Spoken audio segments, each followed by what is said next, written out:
से बोले राजन, क्यों रो रहे हो? राजा बोले प्रभु,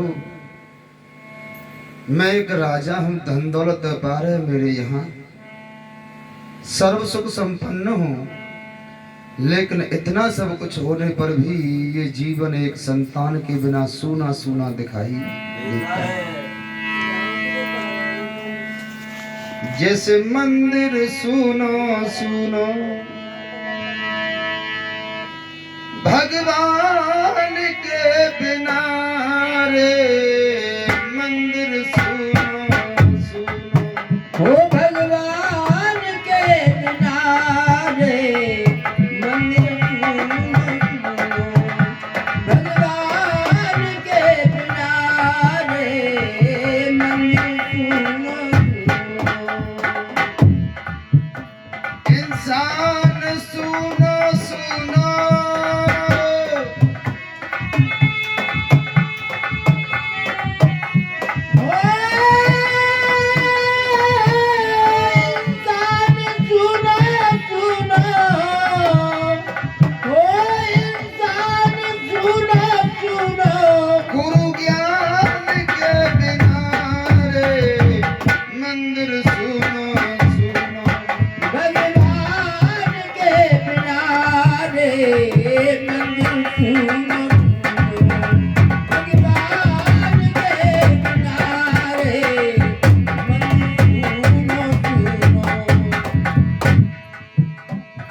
सुनो वो शहर जामे नाए खुशहाली होए,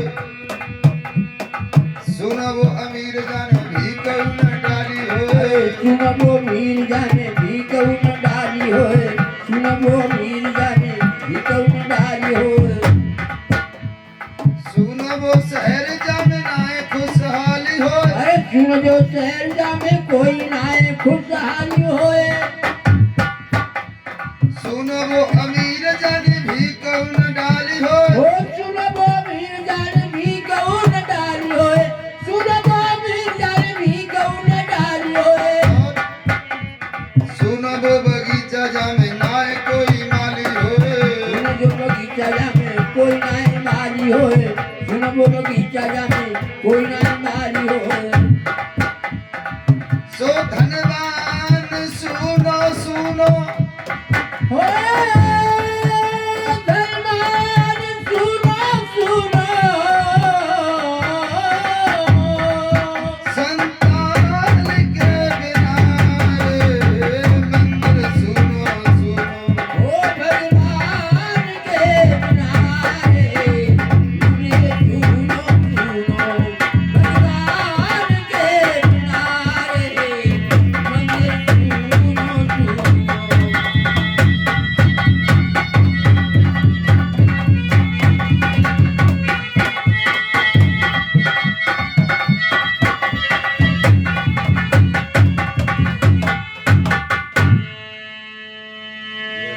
राजा जेवर सिंह कह रहे महाराज, एक संतान के बिना ये जीवन सूना सूना दिखाई देता है।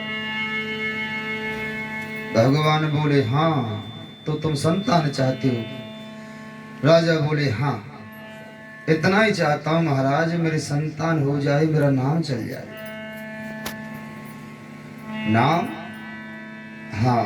भगवान बोले राजा, दो बात हो गई, नाम चाहते हो या संतान चाहते हो? राजा बोले एक ही तो बात है भगवान, संतान होगी तभी तो नाम चलेगा। भगवान बोले नहीं राजा, ये ऐसा केवल संसार के लोगों का मानना है कि नाम संतान से चलता है,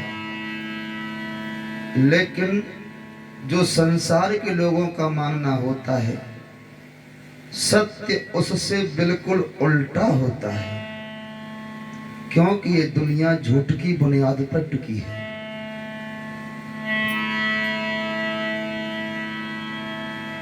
इस संसार का दूसरा नाम है भवसागर। भव माने दुख, सागर समुद्र, ये दुखों का सागर है। इसमें व्यक्ति सुख पाने की कोशिश करता है, कितना भी सुख पाने की कोशिश करे, लेकिन मिलेगा दुख ही, सुख नहीं मिल सकता। क्योंकि ये दुखों का ही सागर है।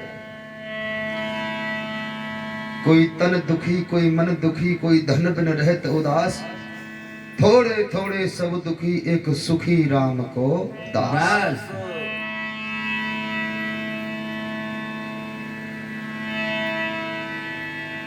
निर्धन कहे धनवान सुखी, धनवान कहे सुख राजा को भारी, राजा कहे महाराजा सुखी, महाराजा कहे सुख इंद्र को भारी, इंद्र कहे कि ब्रह्मा सुखी, ब्रह्मा कहे सुख विष्णु को भारी, और विष्णु कहे रे विचार करो संतोष बिना सब जीव दुखारी।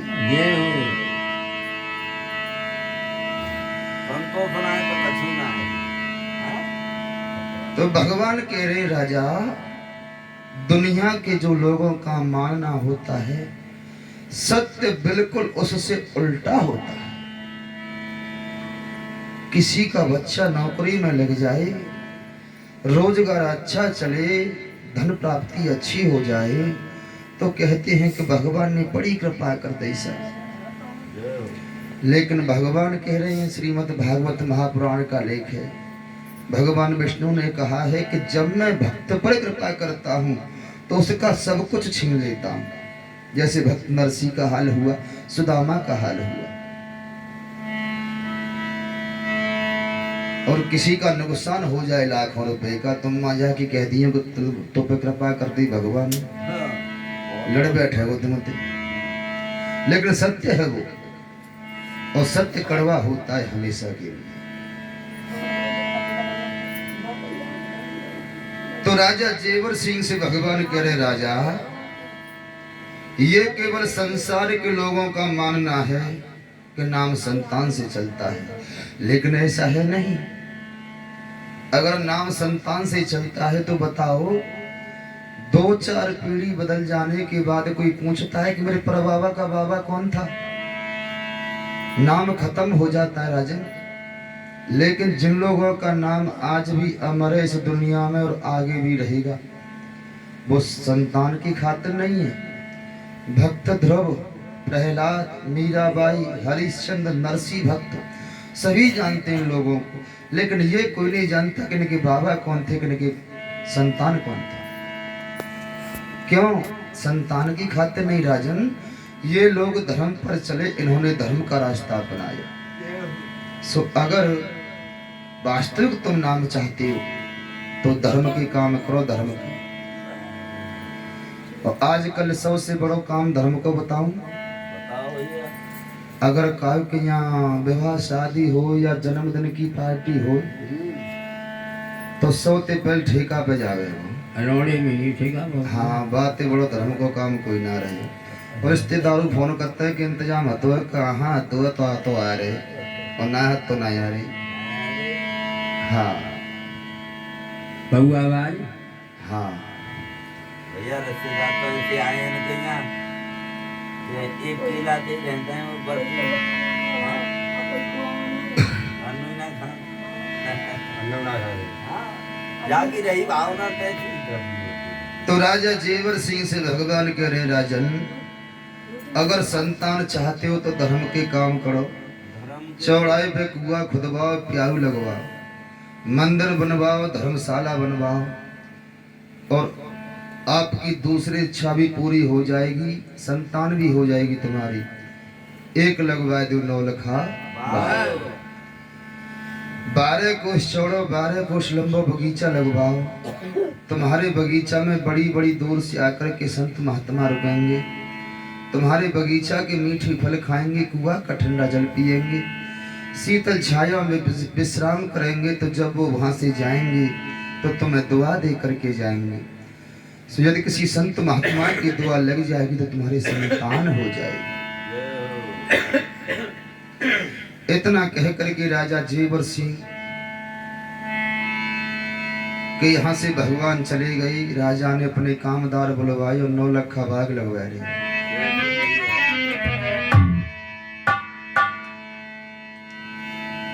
कामदार बुलवाए, राजा ने पगडोरी धराई है, और बाग रहे लगवाई रोस पकी बनवाई बाग रहे लगवाए रोते पक्की बनवाई है बाग रहे लगवाए रोत पक्की बनवाई है लगाए रे ढिंग ढिंग फुलवारी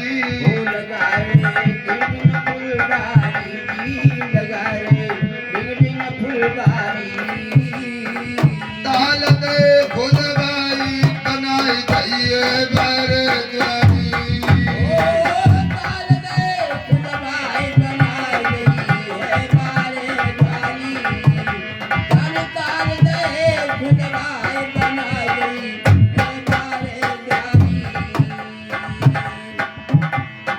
उपघर नाय धन को टोटा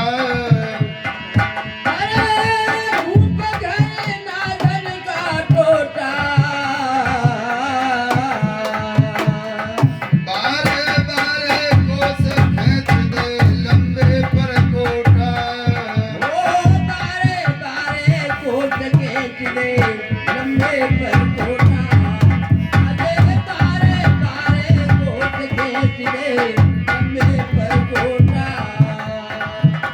खिंचाए दे दगरे पगडंडी दगरे पगडंडी खिंचाए दगरे पगडंडी सिर जी को मंदिर बनवाया तबे और आए गई झंडी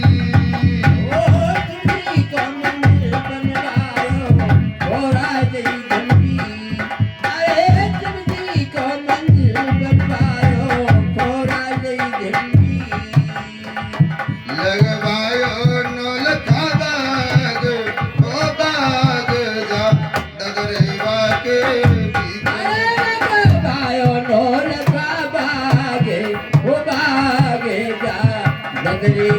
के बीच में लगरायो नौलख बागे वो बागे जा दगरेगा के बीच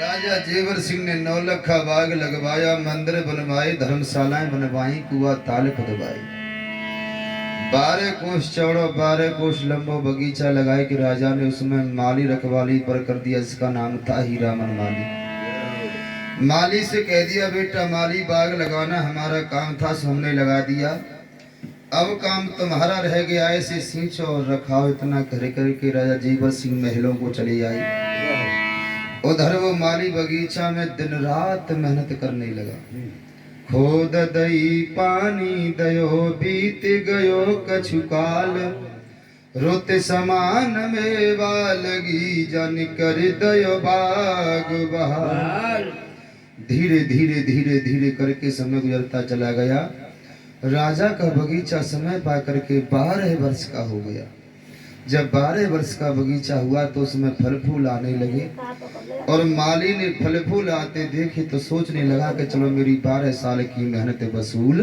है। माली ने एक बहुत सुंदर डालो बनायो उस डाले में अच्छे अच्छे फल रखे फूल रखे लेकर के राजा के दरबार में गया राजा जेवर सिंह को जाकर के प्रणाम किया तो राजा बोले माली 12 साल के बाद आया है डाले में क्या लाया है माली बोलो महाराज जो आपने बगीचा लगाया था उसके फल फूल लेकर के आया राजा ने सुना कि मेरे बगीचा में फल आने लगे तो बड़े प्रसन्न हुए और माली को इनाम दिया चढ़वे काज घोड़ा पहरवे काज नार में सोने को तोड़ा 5 गांव में नाम में लिख दे और कह दिया कि फलों को हमारे महलों में पहुंचा दो फलों को लेकर के माली मैया बाछले के पास महलों में गया और मैया बाछले को जाकर के फल दिए कि लो महारानी तुम्हारे बगीचा के फल हैं तो मैया बाछल ने फलों को अपने पास रख लिया और माली को हीरा मोतियों का इनाम दिया इनाम लेकर के माली महलों से बागों को चला गया उधर सुबह से शाम हो गई शाम के समय राजा जेवर सिंह ने अपनी कचहरियों को बंद किया कचहरी बंद करने के बाद राजा जेवर सिंह आज से पहले तो टहलने जाते थे लेकिन आज सीधे मैया बाछल के महलों की तरफ जा रहे हैं और मैया वाचल ने देखा कि पहले कि मेरे पति देव आ रहे हैं, तो पहले की पतिव्रता नारियां अपने पति का स्वागत कैसे करती थी महाराज?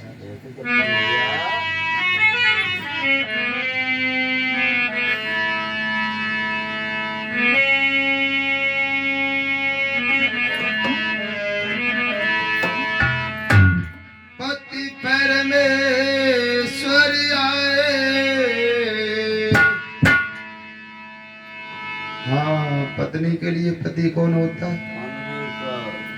परमेश्वर। अब तो साल में एक ही दिन होता बस करवा चौथी, बाकी बाद में तो नौ करो। पति परमेश्वर आए, महारानी जी ने पलंग नवाए। पति परमेश्वर आए, महारानी जी ने डंडा उठाए।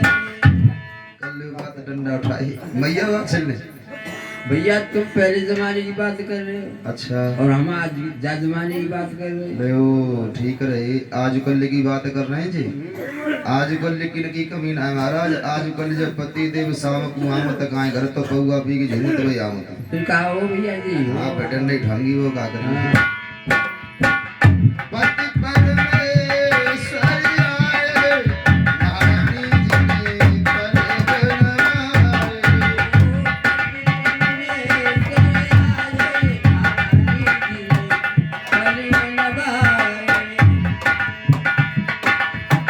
ठंडे से पानी मैया गरम धरावे। पानी मैया गरम धरावे, ठंडे से पानी मैया गरम धरावे। चंदन चौकी मैया झाड़ की बिछावे। चंदन चौकी मैया झाड़ के बिछावे, चंदन चौकी मैया झाड़ के बिछावे। राजा को स्नान करावे। राजा को स्नान करावे, राजा को स्नान करावे। चंदन तिलक लगाए, महारानी जी ने पलंग नवाए।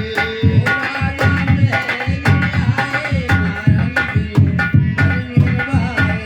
राजा महल में आए, महारानी जी ने पलंग नवाए।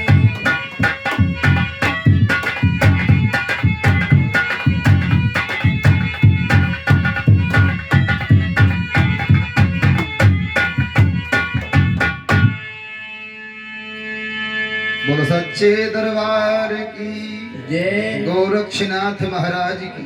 जय। मैया वात्सल ने अपने पति को स्नान कराई, चंदन के लेप लगाई, सुंदर सुंदर वस्त्र पहनाई, आसन दे करके बिठाया। जब राजा बैठ गए तो मैया वात्सल ने क्या काम किया कि जो माली फल ले करके आया था वो फल ला करके राजा जेवर सिंह के सामने रख दिए। राजा ने देखा कि आज से पहले तो हम बाजार से फल मंगा करके खाते थे, लेकिन आज हमारा कितना बड़ा सद्भाग्य है जो कि हमको स्वयं के बगीचा के फल खाने को मिल रहे हैं। तो बड़ी प्रसन्नता से राजा ने उनमें से एक फल उठाया और काटने के लिए चक्कू जमाया। तो उसी समय रानी वात्सल ने रोक दिया कि रुको महाराज। यही बात राजा बोले रानी क्या बात है, यही बात के फलामत हैं। आपने हमें फल खाने से रोक दिया। रानी बोली नहीं महाराज, अगर मैं आपको फल खाने से रोकूंगी तो मेरा पतिव्रता धर्म नष्ट हो जाएगा। जय हो। राजा बोले रानी रोका तो है। रानी बोली नहीं महाराज, फल खाने से पहले मैं आपकी सेवा में एक निवेदन करना चाहती हूँ। पतिव्रता नारी का ये सबसे पहला लक्षण था जो कि आज मैया वात्सल प्रकट कर रही है। वैसे तो 6 बताए हैं शास्त्र में, कार्येश मंत्री, कर्णेश दासी, भोजनेश माता, सैनेश रंभा, धर्मानुकूलम क्षमा धरंती, पतिव्रता संरक्षणम। लेकिन पहला लक्षण था कार्येश मंत्री। अगर अपने पति को कोई सलाह दे तो बिल्कुल मंत्री की तरह, जब पहले मंत्री राजाओं को सलाह देते थे हाथ जोड़ के निवेदन करके बड़ी नम्रता के साथ। और आजकल तो सीधी कहते थे सुनने हो लल्लू के पापा, हाँ मैं कह रही कहूँ जी काम ऐसी होगो नहीं बहुत बुरी है जाएगी। हाँ सबर की सुन चाहिए वो तक में और सुनूंगी कहा तो पहला ही लक्षण चला गया तो दूसरा आएगा कहां से। वही लक्षण मैया बात से प्रकट कर रही, कह रही महाराज फल खाने से पहले मैं आपकी सेवा में एक निवेदन करना चाहती हूँ। राजा बोले कहो रानी क्या कहना चाहती हो, स्पष्ट रूप से कहो। मैया बोली महाराज आप क्षत्रिय हो। हाँ रानी, और क्षत्रिय धर्म कहता है कि क्वारे बाग के फल और क्वारी कन्या के हाथ के जल क्षत्रिय के लिए खाने पीने का धर्म नहीं है। महाराज आपने बाग तो लगा दिया, बाग 12 वर्ष का हो गया, इसमें फल भी आने लगे, लेकिन अभी तक ये कौमार अवस्था को प्राप्त है। बाग तुम्हारा क्वार और क्वारे बाग के फल खाओगे तो तुम्हें दोष लगेगा। जाते ऐसो करो पहले बाग को ब्याह करो, उसके बाद में फल खाना। राजा ने फलों को रख दिया। सुबह होते ही पंडित जी बुलाए और पंडित जी से राजा जेवर सिंह बोले महाराज अपनी पत्रा खोलो और ये बताओ कि मेरे कर्म में कोई बेटी बेटा है या नहीं। राजा के भाग्य अंक पंडित जी ने पत्रा में देख करके और बगीचा का विवाह बनाया। कहने लगे महाराज तुम्हारो एकादशी को माण हो, द्वादशी को है। तो राजा ने विवाह के निमंत्रण अपने सभी हितैषी राजाओं पर भेजे। एकादशी वाले दिन भैया बंद हेतु रिश्तेदार सभी इकट्ठे होकर के बगीचा में आ गए। इधर से राजा जेवर सिंह पहुंचे। विवाह की बड़ी बड़ी तैयारियां होने लगी, मंडप बनवाया गया और राजा जेवर सिंह माणे वाले दिन सभी को भोजन कराने लगे। लड्डू पूड़ी मगध कचौड़ी बूरो दही पात दी गई। जब दूसरा दिन हुआ विवाह वाला तो राजा ने अपनी मान को बुलाया। मान बुला करके राजा रानी ने गांठ लगवाई। गांठ लगवा करके जब भामर लेवे तैयार भई तो पंडित जी बोले महाराज बाग तुम्हारा 36 किलोमीटर लंबा और 36 किलोमीटर चौड़ा है। जाके चारों ओर घूमोगे तो बहुत समय लगेगा। जाते ऐसा करो एक कुआ की भामर डालो, उसी कुआ का जल मंत्रों से अभिमंत्रित करके सारे बाग के वृक्षों पर छिड़क दिया जाएगा, जिससे सभी वृक्षों का विवाह आपस में संपन्न हो जाए। तो राजा रानी भैया कुआ की भामर ले रहे कैसे।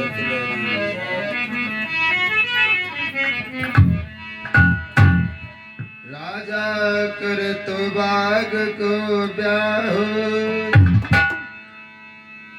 पर न लागी हरे हरे पर न लागी भामरिया। राजा करते बाग को ब्याह पड़न लागी हरे हरे पड़न लागी भामरिया। राजा करते बाग को ब्याह पहली भामर पर गई जब दूजी को नंबर आयो। पहली भामर पड़ी फिर दूजी को नंबर आयो। पहली भामर पड़ी फिर दूजी को नंबर आयो। जेवर सिंह रानी बाछलन गौदान करवायो पड़न लागी हरे हरे। पड़न लागी भामरिया।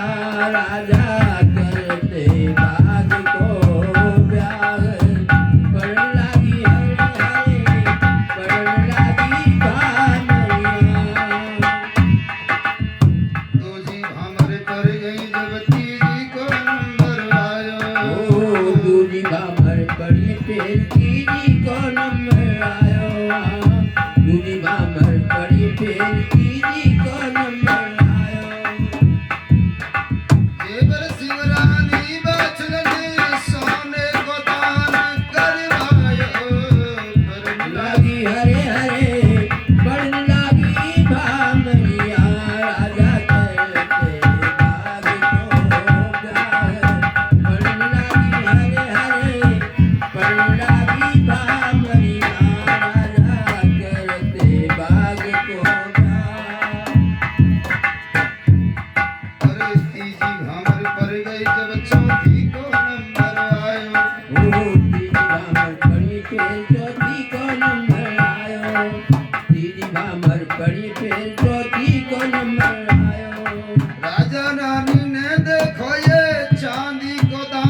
चौथी भामर पड़ी फिर पाते को नंबर आयो चौथी भामर पड़ी फिर पाते को नंबर आयो राजा रानी ने मिल करके वस्त्रदान करवायो परण लागी हरे हरे परण लागी भामरिया राजा करते भाग को गाय परण लागी हरे हरे परण लागी भामरिया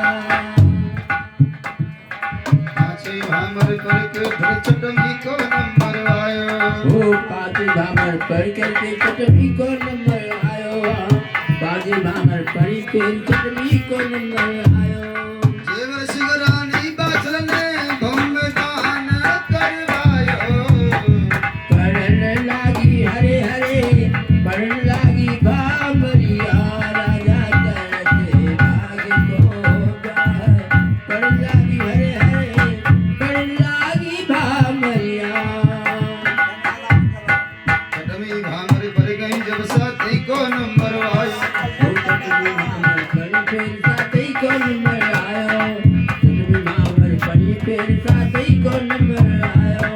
राजा रानी ने मिल करके अन्नदान करवायो परण लागी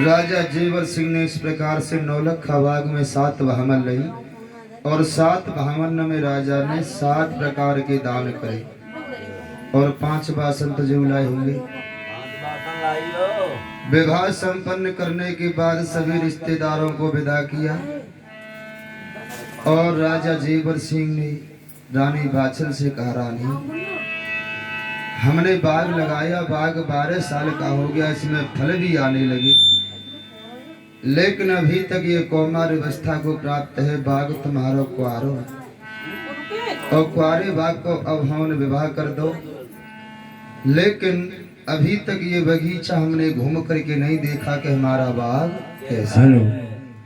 सो आज हमारी बड़ी इच्छा है रानी बाछल से बगीचा को हम घूम करके देखेंगे। पंडित जी बोले, महाराज बाग देखना चाहते हो कि हाँ, तो आज मत जाओ, कल चले जाइयो। क्यों? क्योंकि आज तुम्हारे ऊपर 2.5 घड़ी के लिए शनि देव की वक्र दृष्टि है। 1 घड़ी होती है 24 मिनट की। पंडित जी कह रहे हैं, महाराज 2.5 घड़ी के लिए तुम्हारे ऊपर शनि देव की वक्र दृष्टि है, सो आज मत जाओ, कल चले जाइए। राजा बोले, वाह पंडित जी वाह, इतने दिन में तो बाग देखने की इच्छा हुई, सो तुम्हारे शुक्र शनि चंद्र जान देंगे।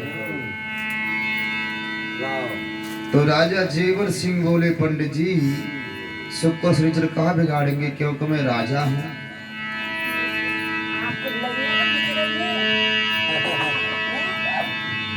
तो सच्चे दरबार की गोरक्षनाथ महाराज की। तो राजा जेवर सिंह कहने लगे, महाराज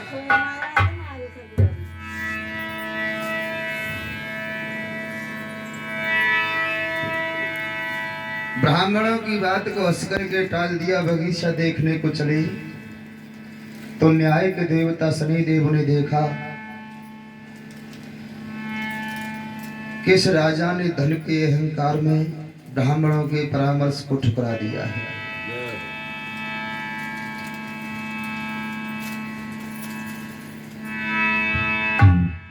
इसका दंड इसे अवश्य मिलना चाहिए।